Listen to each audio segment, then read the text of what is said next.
What's up, guys? We have a very special guest today, a very good friend of ours. His name is flatTOPfinds. Why don't you introduce yourself? What's up, guys? Flat Top Finds, obviously. Check it out. Sick ass haircut, got Guile in the cut. Yeah, just I don't even want to say I'm a fucking vintage connoisseur because it's not that. It's just a hobby, and a hobby that slowly turned into a motherfucking obsession. What's considered like vintage to you? Like, is it just anything at Goodwill, or is it like it's got to be a certain like 15 years, 20 years old, or 10 Mm, years? there's people out there that are like super anal about what's vintage because nowadays you can market anything as vintage, anything distressed, anything faded, anything from literally fucking last month's drop of something, or that's people will call that shit vintage.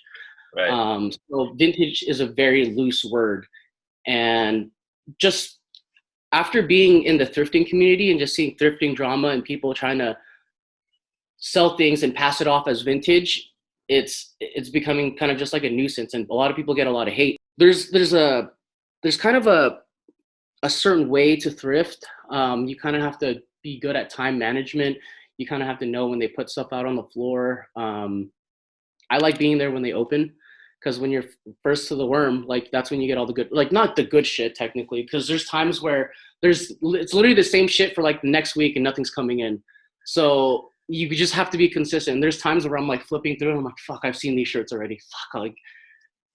Yeah, like It makes you want to give up, because there's a lot of days where you just don't find shit ever.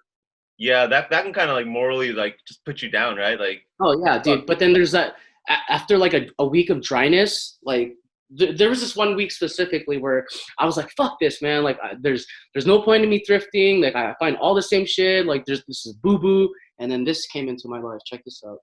This is what kind of just like lit another fire under my ass, because when I found this shirt at a Goodwill, Yo, like, bro, Laker three-peats, not just one ring, not just two rings, but three rings, bro. What a lot of people don't go to, like a lot of vintage shoppers, they kind of stay away from those. They stay away from Buffalo exchanges.